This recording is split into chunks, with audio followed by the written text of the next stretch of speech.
Good afternoon, everyone. My name is Chris Cooper, known as the Channel Guy Trader, and I'm reporting to you live from Wall Street Trading's Miami office down in sunny South Florida.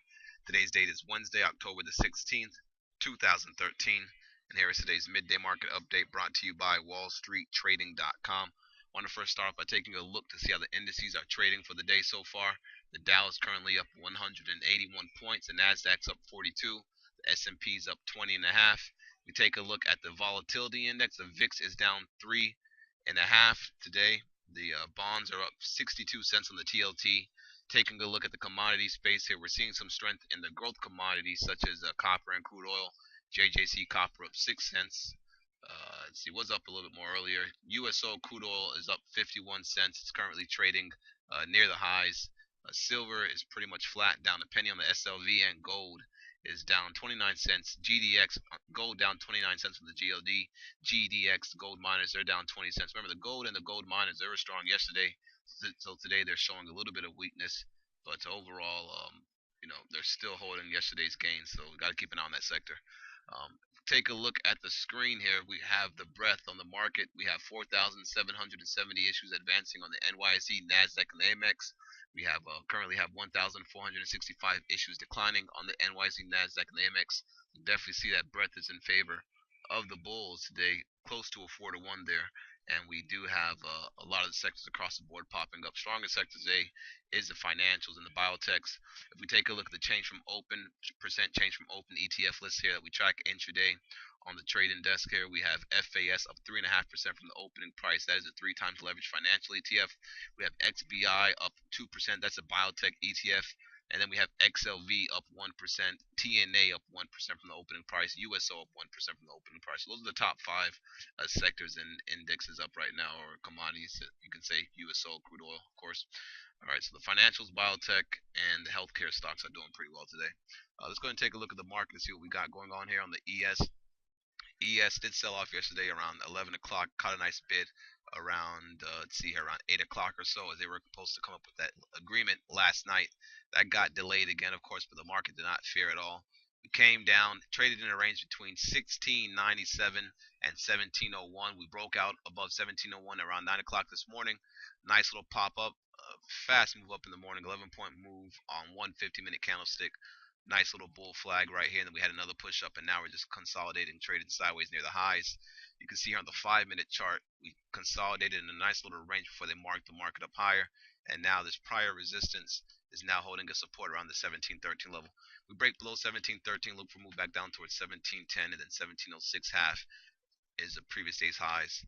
And right now, again, we're trading in a range above the prior resistance, now support 1713, and this resistance up here around 1717. So from moving out of a little 4-point range here, we spiked up, and now we're trading in a range between 1713, 1717. So we're trading like in another little 4-point range or so. Again, those are the levels you want to watch to the downside of the market. If we move to the top side, again, look for the highs of the day, 1717. And then the measured move from this bull flag right here, if it holds and sets up for the day, will be around 1720. You get that number by taking the 1702 at the bottom of this candle, igniting candle right here, to the high 1713. That's about 11 points. And 11, well, actually, yeah, that's about 1702 to 1712, I would say. That's 10 points. Add the 10 to the 1712. You have 1720 or so. Pretty much will be the measured move target area. So keep an eye on that level there for the top side. As far as some key stocks go, let's go ahead and take a look at some stocks that we're watching this morning. All right, there's definitely been a couple of stocks that are in play. Some actions, you can find some action in SCTY. I believe they did a secondary this morning, and that caused the stock to spike up pre-market and had a nice little trend in that name this morning. So keep an eye on that SCTY.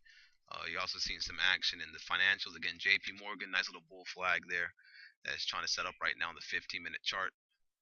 Take a look at the 15. You can see it setting up a nice little bull flag here between 53.60 and 53.80.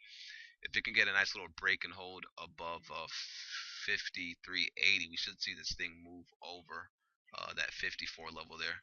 And again, the next target on this stock, if it does move over that 53.80, would be the 54 level. We break over 54. Hold on one second.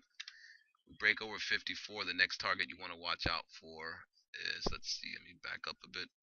Next target you want to watch out for will be somewhere around the 54.30, 54 quarter area. What else? Some other stocks that we're watching over here. Citigroup is pretty strong today, up over 2.5%, close to 2.5% from the opening price. So Citigroup's trading pretty strong today. Again, the financials are moving up pretty nice. You have some action in Red Hat, RHT. This one's moving up pretty decent today as well. And some of the Chinese stocks seen as up 1.5% from the opening price. Sohu, Wells Fargo, um, Facebook looked like it wanted to move higher earlier, and now it's making new highs right now. Take a look at Facebook, Earth making new highs. Yep, Facebook's making new highs. Target on Facebook is back up here towards 51 previous day's high. So keep an eye on Facebook for the afternoon session. And let's see, any weak stocks on the radar. We have Yahoo showing some weakness today. That's another stock that we traded this morning. Yahoo was trying to set up a little buy setup right here on the 5, but they were not able to break it over this 34.10s. And then the one that broke this little uptrend line right there, they started market get lower, and just been drifting lower, pretty much showing you relative weakness on the get go here. And we'll see. May get a bounce because Yahoo has been a strong chart on the daily time frame, so may have some dip buyers try to come in this name later on in the day. So keep an eye on Yahoo. You can see since 11:45, it's been holding a nice little bid down here around 32.90, right around the previous day's low, which is this green line around 33.06. If you can get back above the previous day's low, 33.06, and hold, this thing should start drifting to the top side. So we want to watch the Yahoo possibly for a move back up towards the previous day's close, 33, 39, and possibly higher if it could hold a bid down here. Aside from that, folks, keep an eye on the financials, keep an eye on those biotechs. Kirk's had some news out earlier, and it had a nice little spike in that biotech stock. Could give you a nice little buy setup in the afternoon on KERX. And Gilead Science, one of the traders on the desk was trading that GILD. That one had a nice little trend to it as well. Let's see here. So GILD, all right, this one's been trending up pretty nice. Again, this thing could go back up towards the highs. Keep an eye on that biotech. And then again, like I said, Kirk's, KERX, they came out with some news not too long ago now. The stock has some momentum in it, so keep an eye on that name. Aside from that, folks, have a great day. I'll catch you guys after the close for the after the bell market summary. Make sure you check out the website, wallstreettrading.com. If you want to get access to our chat room, mywallstreettv.com, go to the website, fill out the trial form on the right-hand side, and you'll get the credentials emailed to you. If you don't, you can send me an email at ccooper@wallstreettrading.com, and I can give you the credentials to get access to our chat room, which has a lot of great information inside of it. Aside from that, folks, have a great day, and I'll catch you guys after the close for the after the bell market summary. Cheers.